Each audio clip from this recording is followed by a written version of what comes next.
All right, let's begin. So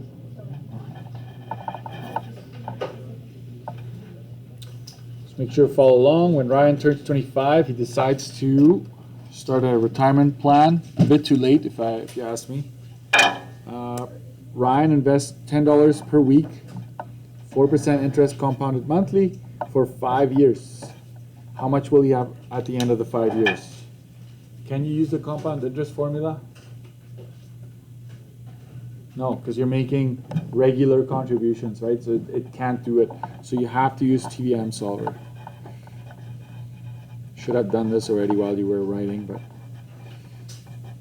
just make sure you show this every time. And sometimes, I actually maybe would suggest start from the bottom up. So compounded is 12. We are making payments there weekly, so that's 52. Future value is what we want to find out, and the payments are $10 a week negative. Present value 0 because we're not told there's a big amount we start with.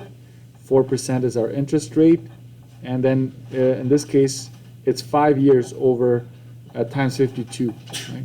So this gives you 260, and in this case you can go by the units that are in PY. It's weeks, right? 260 weeks will have gone by in 5 years. So future value in this case, if you do that, you get 2,876 and 64 cents. 2 marks for that. Okay. But I always want to use my ACs as a teaching tool as well. This is an aside. You don't get marks for this part, right? But what if, how much after 2 years? If I asked you that, how much after 2 years, without redoing this whole thing, what could you do? How much money you have in 2 years? What would you use? What's that? Balance, right? Balance 2 times whatever PY is. Okay, so it'll be balance. That'll be 104. 104 weeks into the investment, and of course you would have had to solve this before you do that. Okay, so Ali, I'm assuming that that's what you wanted to say, right? 52 and 12. You first have to solve for this to work, okay? Then you can exit this, go apps. You should all try that. Finance, balance. Balance only needs 1 entry. In this case, it's 104. So the negative makes sense because it will be in the bank, right, away from you. So don't mind the negative too much. As long as it makes sense to you. We don't include it in our answers. Okay. So after 2 years, you will have this much money in your bank account, right? So that's something you can always access if it's asking for an amount kind of in between, right? Anyways, how much interest did you earn after 5 years? That one needs a start and it needs an end. Okay, so interest, if you use this formula, the start is most of the time 1 if you go right from the beginning until the very end. In our case, it's 260. It would be years times PY. And that, if you do that, you get 276 and 64. Is there another way of doing that? Yeah, I don't want you to forget about the formula. Interest is future value minus present value minus any payments that you've put in. Okay, so the future value is 2876.64 minus present value. You started with 0, but you put in 260 payments of $10. Don't put the negative in here, okay? So that's 2876.64 minus $2,600, and there you have your 276.64 as well. Okay. So regardless of how you do it, when it comes to total interest, you can use the formula as I showed you there. When do you have to use the formula, folks? you have to use the formula if you solve for n and it's a decimal, then you do not have the luxury of using sum of interest. You have to resort to this formula. So I would strongly suggest to have this. One more thing I need to warn you about. Right now we're just dealing with investments, okay? Soon we're going to deal with loans, then these formulas change a little bit. So I will actually ask you on your study sheet to have like a line that breaks the investment side from the loan side, or like the borrowing side, okay? Let's keep going. Oh, marks. 2 marks up here. If you made 1 mistake, you get 1 out of 2. If you made more than 1 mistake, unfortunately, you don't get anything up here. But we would give you a mark down here based on your answer up here. Okay, so you still get a chance to score the 1 marker there. And here come the what ifs, right?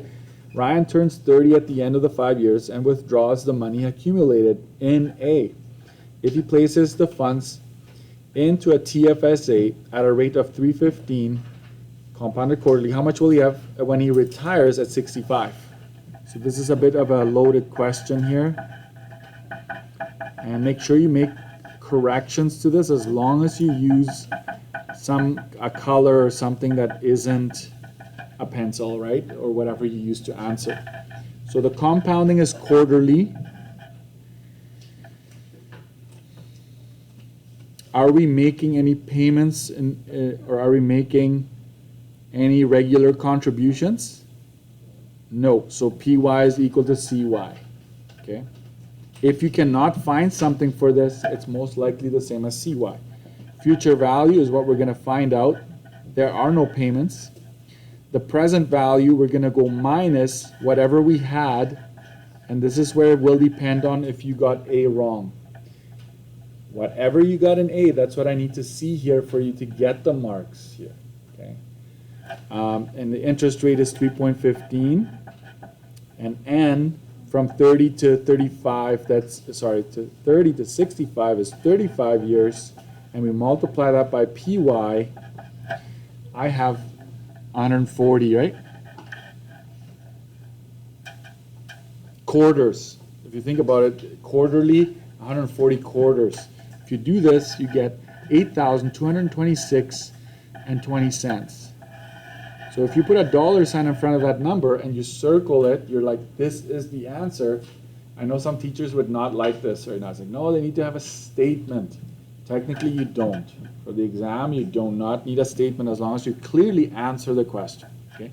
The only exception would be describe, explain type of questions. That is a different story. Danica, then Aliyah. What's your question?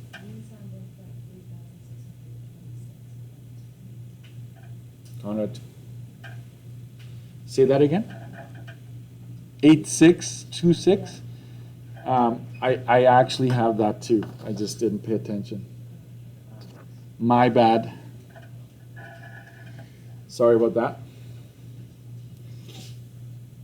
That's going to be the talk when your reunion in 50 years from now. Remember Dirksen with his mistakes? It's just never ending. Anyways, you wouldn't want me to do surgery on you, that's for sure, right? I'm just going to make a note there that it's 35 years. That's where I got this number from. Good. Estimate the doubling time. The exam will be very explicit. They usually say rule of 72. But yeah, you would just go 72. If it says estimate, that's the key here. So you get 22.86 years.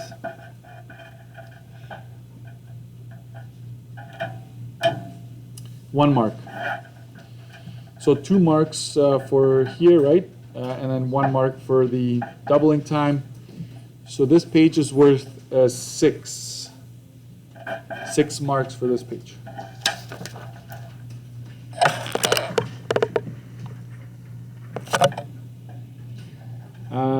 Jana would like to have 7,500 saved for university.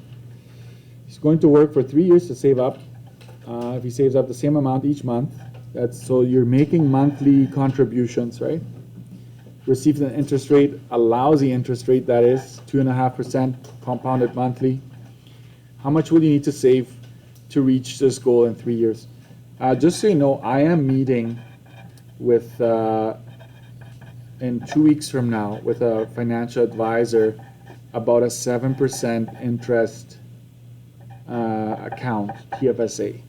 And I will ask if it's okay for me to give his information to you. You also want to open one. Once you turn 18, you can open a TFSA.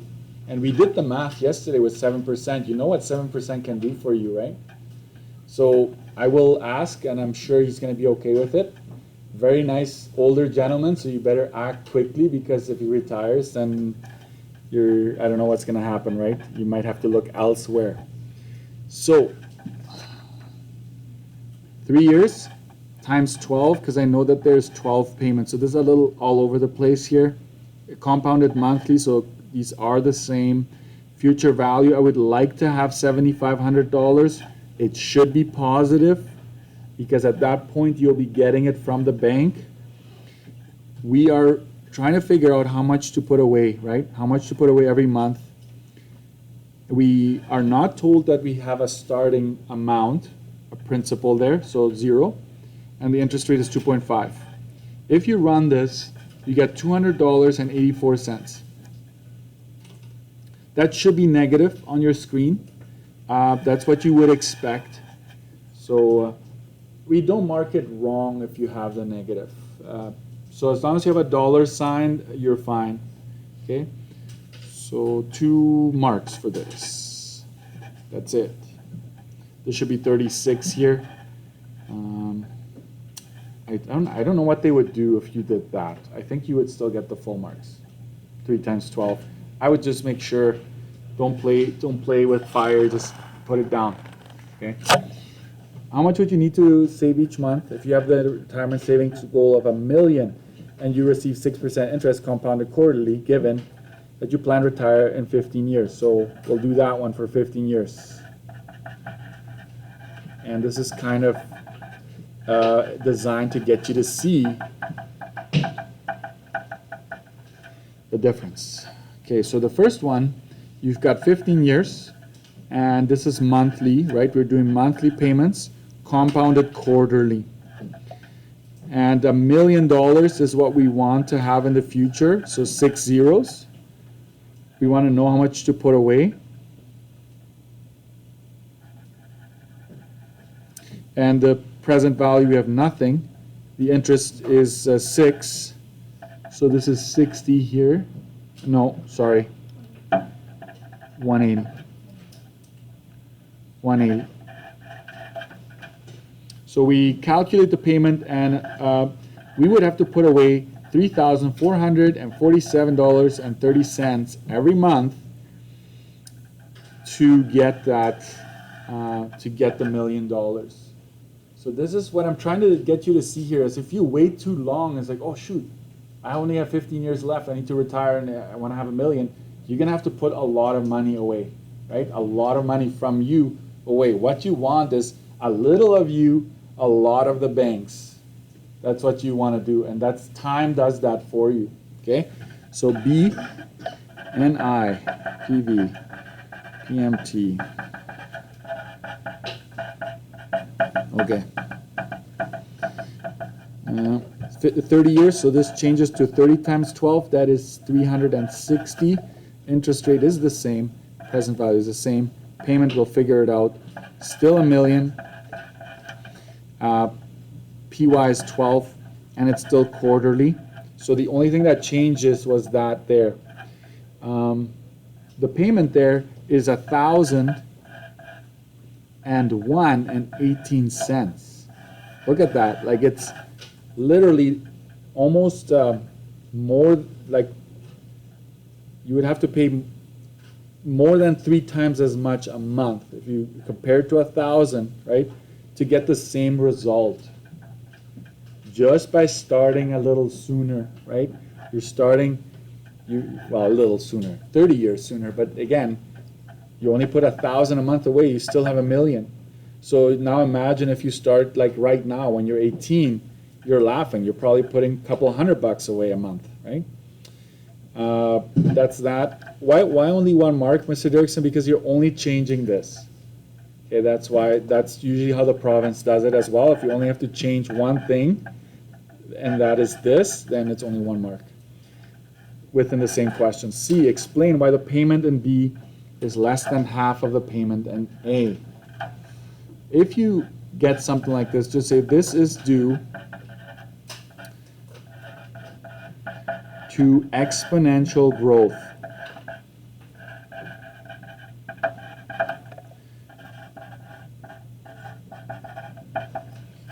That's why that is, right? So if you have more time to achieve your goal,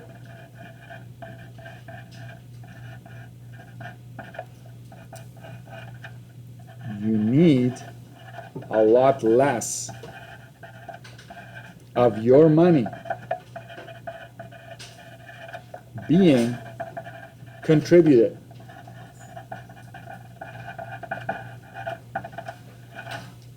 Okay? That's basically it. And if you want to make sure on an exam, I think you saying this is exponential growth, right? This is time, this is money. You would it would make a stronger case. Stronger case.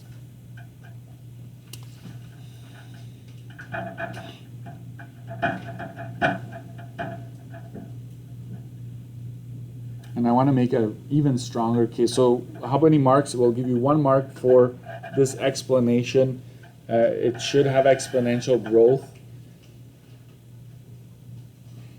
You know what? I would still say you should have the word compounding. These investments, well, because right now we're comparing time, they're both compounding. You don't have to have compounding in it. But if it compared simple to compound, I would definitely mention that the compounding results in exponential growth. Okay. So we are 3 and 2. That's 5 for this backside.